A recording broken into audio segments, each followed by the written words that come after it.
దేవునికి స్తోత్రం.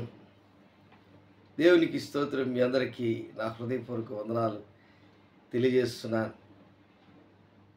దేవుని బిడ్డలారా, అపోస్తుల కార్యము 12వ అధ్యాయము 5వ వచనంలో పేతురు చెరసాలలో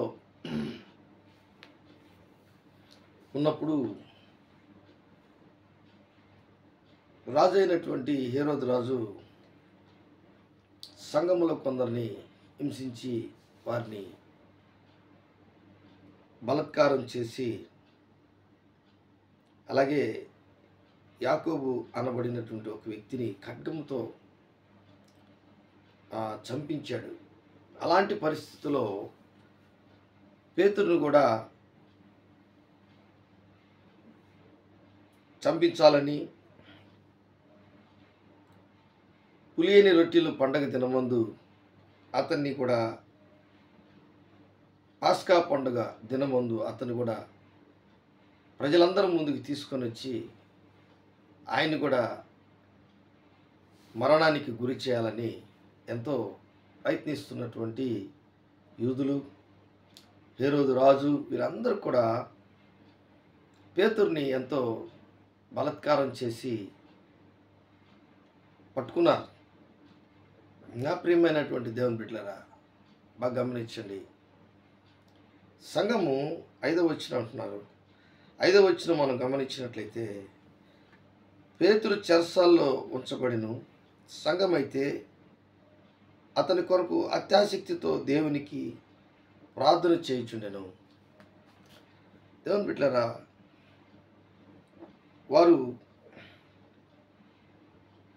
పగలు రాత్రి అనక పగలనక ఆ పేతుర్ని చెరసాలకు తీసుకొని వెళ్ళినటువంటి ఆ సమయం నుండి, లేక పేతుర్ని పట్టుకున్నటువంటి ఆ సమయం నుండి సంఘమంతా కూడా ఏం చేసిందంటే అత్యాసక్తితో ప్రార్థన చేసింది. ఇది చాలా ముఖ్యమైనటువంటి ప్రార్థన. మన జీవితంలో మనం, ప్రభా నాకు డబ్బు లేదు, ప్రభా నాకు బంగారం లేదు, ఇల్లు లేదు, వస్త్రాలు లేవు, ఆహారం లేదు, లేక ఉద్యోగం లేదు, మంచి పరిస్థితులు లేవని మనం ఎన్నోసార్లు దేవుణ్ణి వేడుకుంటుంటాం ప్రార్థనలో. అయితే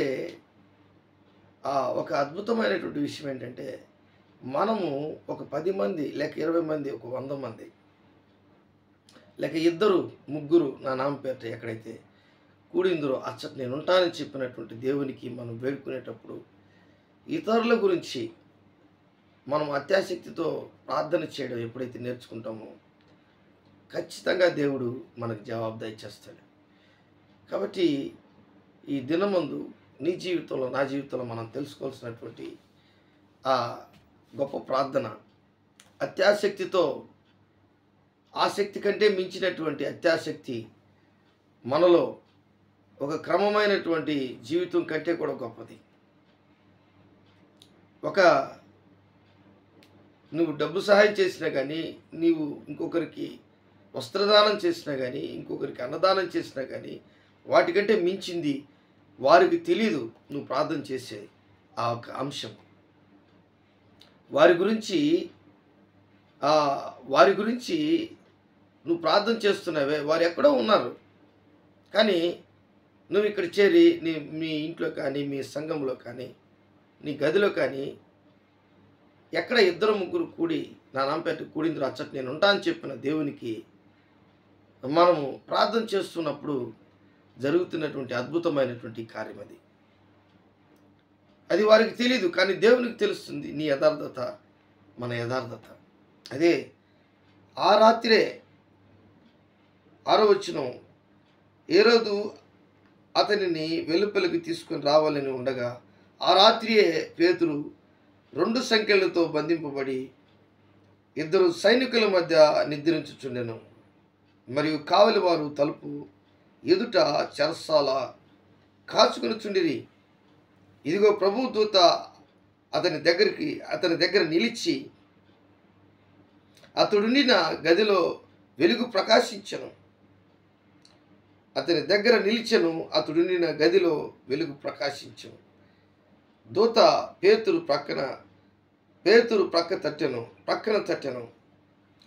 తట్టి త్వరగా లెమ్మని చెప్పి అతనిని లేపగా సంఖ్యలు అతని చేతుల నుండి ఊడిపడెను. దేవుని బిడ్డలారా, ఈరోజు ఒక క్రైస్తవుడు జీవితంలో, ఒక విశ్వాసి జీవితంలో అనేకమైనటువంటి బంధకాలు, కష్టాలు ఉండొచ్చు. అయితే నీ కొరకు ఇంకొకరు ప్రార్థన చేసేవారు ఉంటారే, అది చాలా గొప్ప విషయం. అది డబ్బులు ఇచ్చేవారు ఉంటారు, అప్పు ఇచ్చేవారు ఉంటారు, లేక నీకు ఇంకా సహాయం చేసేవారు చాలామంది ఉంటారు. కానీ నీ కొరకు ప్రార్థన చేస్తూ ఉంటారే, వారికి ఉన్నటువంటి ఆ గొప్పతనం దేవుని దగ్గర వారికి ఉన్నటువంటి ఆ గొప్ప ఆధిక్యత, నీ పట్ల ఒక ప్రజలకు ఉన్నటువంటి మక్కువ, అత్యాసక్తి, నీవు నాశనం కాకూడదు, నువ్వు భయంకరమైన పరిస్థితులకు వెళ్ళిపోకూడదు అని నీ శ్రేయాభిలాష కోరే వ్యక్తులు చాలామంది ఉండొచ్చు. కానీ వారిలో ముఖ్యులు ఎవరంటే నీ కొరకు ప్రార్థన చేసేవారు.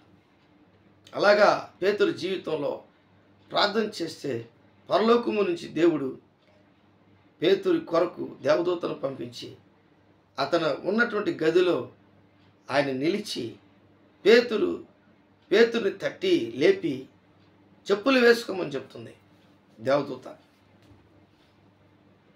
ఎంత గొప్ప విషయం! ఆ దేవదూత పేతురు ఇద్దరు నడుస్తూ ఉంటే సంఖ్యలన్నీ ఊడిపోతున్నాయి. ఆ చెరసాలకి ఉన్నటువంటి తలుపులన్నీ కూడా తెరుచుకుంటూ ఉన్నాయి, రిమోట్ లాగా. దేవుని బిడ్డలారా, ఎంత గొప్ప విషయం! ఈరోజు నీ జీవితంలో కూడా, నా జీవితం, మనందరి జీవితంలో కూడా ప్రార్థన జీవితం, మన జీవితంలో ప్రార్థన మన కొరకు చేసేవారిని మనం సంపాదించుకోవడం చాలా గొప్ప. ఇది మీరు ప్రయత్నించండి. ఎందుకంటే నా కొరకు ప్రార్థన చేయమని అడగడం వేరే, నీ కొరకు అత్యాసక్తితో ప్రార్థన చేయడం ఇంకొకరు, అది చాలా ముఖ్యం. అది నిజమైనటువంటి ప్రార్థన, యథార్థమైనటువంటి ప్రార్థన, అత్యాసక్తి కలిగినటువంటి ప్రార్థన. దేవుడు కూడా చెప్తున్నాడు, ఎక్కడ 2-3 నా నామమున కూడిదురో అచ్చట నేను ఉంటానని చెప్పినటువంటి దేవుడు మత్తయి సువార్త 18వ అధ్యాయం 19-20 ఉంది. అలాగే 1 కొరింథీయులకు రాసిన పత్రిక 1వ అధ్యాయం 11 కూడా ఆయన అంటాడు, అందువలన అనేకులు ప్రార్థన ద్వారా మాకు కలిగిన కృపావరముల కొరకు అనేకుల చేత మా విషయమై కృతజ్ఞతాస్తులు చెల్లింపబడును. ఎంత గొప్ప విషయం! కొరింథీ సంఘానికి అపోస్తలుడైన పౌలు కూడా చెప్తున్నాడు, అనేకులు మా కొరకు ప్రార్థన చేసే వాళ్ళు ఉన్నారు. ఈరోజు నీ వ్యక్తిగత జీవితంలో అలాంటి వారు ఉంటే ఎంత సంతోషం. దేవుడి వాక్యాన్ని దీవించి ఆశీర్వదించునుగాక.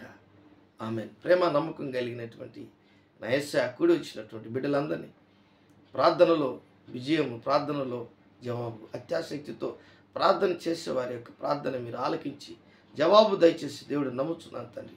నీకే ఘనత, మహిమ, ప్రభావం చెల్లిస్తూ నజరేయుడైన యేసు నామములో అడిగి వేడుకుంటున్నాను తండ్రి. ఆమేన్.